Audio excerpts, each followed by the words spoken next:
That's what happens when you got a beautiful girl. The more beautiful they are, the more brainless they are. And that one's dumb as a rock. So what does that tell you? It means she's really beautiful. So today the video is going to be about a meat slicer. As long as it ain't monkey and crow, I don't care. Anyway, this is a cheap but good meat slicer. I'm lying. I don't know what it's made out of. I don't know if it's cheap or not. I didn't watch the video yet. I'm going to watch this video when you all watch it. But I do know it's about a nice... Would you shut up behind that camera? Camera lady using a TV as a mirror and checking herself out. Shut up over there. It looks sexy doing it. That's what it is.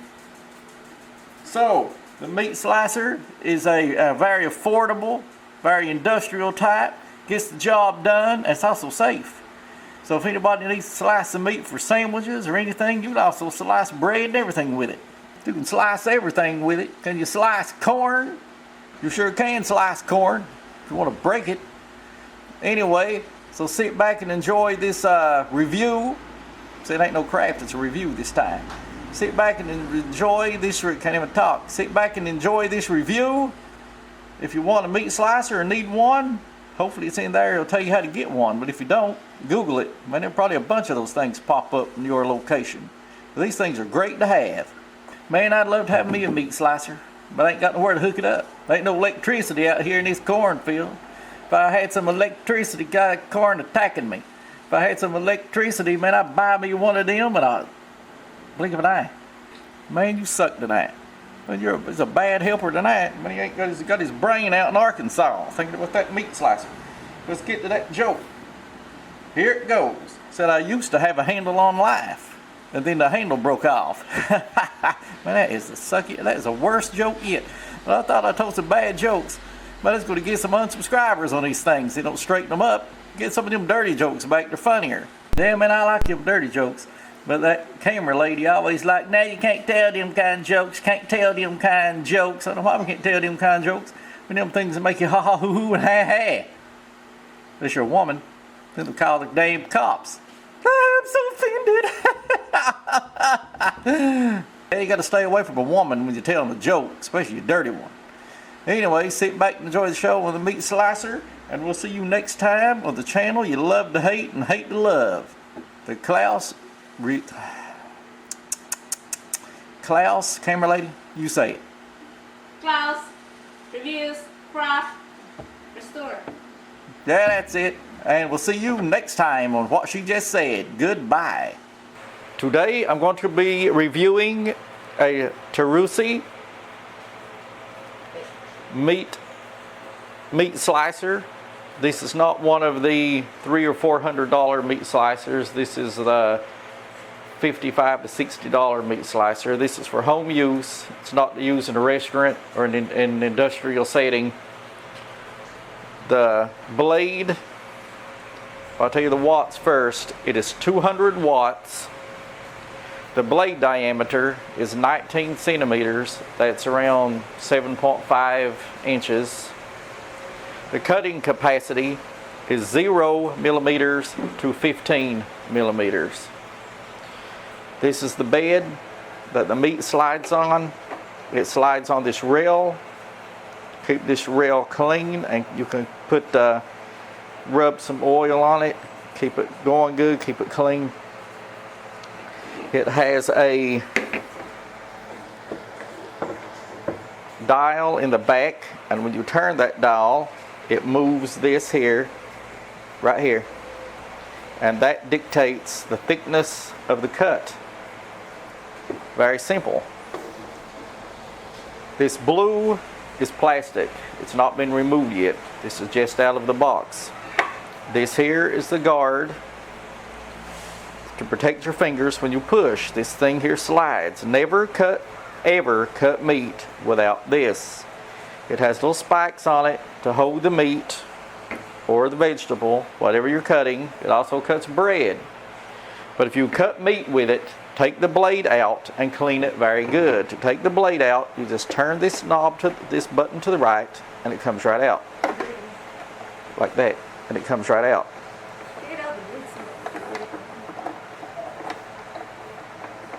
And I can't get it out because that's in the way. Scoot this back before you attempt to take the blade out. The blade has a plastic cogwheel. Everything is plastic nowadays.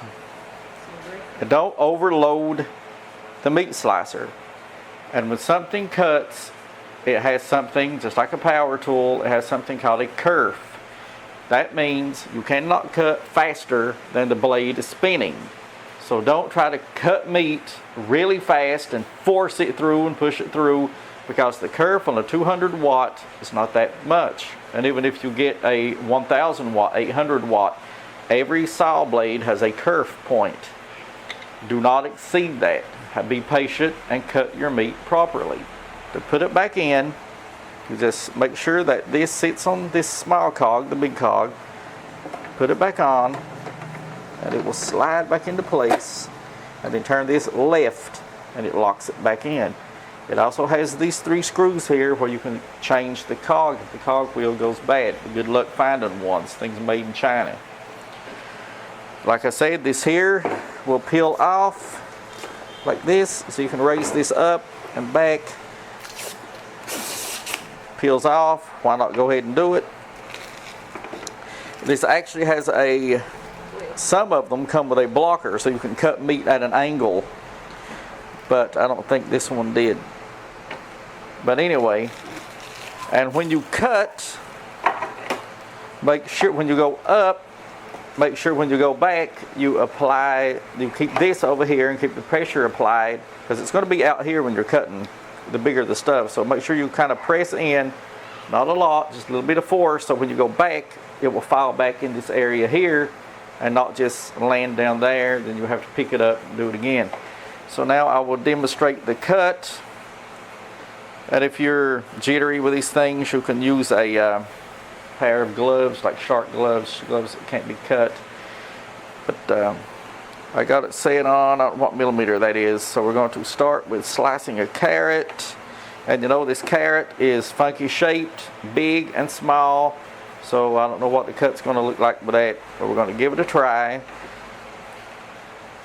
When you're done messing with it, plug it up. When you're messing with it again, clean it, taking it apart, unplug it. Safety first. So plug it into your outlet. In this case, my outlet has an on-off switch itself. And then it has a on-off button on this side, right here. And it has the measurement actually here. Also on the back, 0 to 15 millimeter. Looks like I'm cutting at 6 millimeter thick. Right here it tells you 6 millimeter thick is what it's on. The on-off button. Okay, let's get it started. These things do not spin at a high rate of speed. Even the ones with more watts on them, these never spin fast. They're not supposed to. It's not a table saw. So it looks like the first couple passes will actually miss the carrot, the lower part. I don't want to get the upper part. But like I said, big, small. Just turn the power button on. The blade rotates. It's not that loud. Push this forward. Push it back. Apply a little bit of pressure. Push it forward. Apply a little bit of pressure and keep going the same way.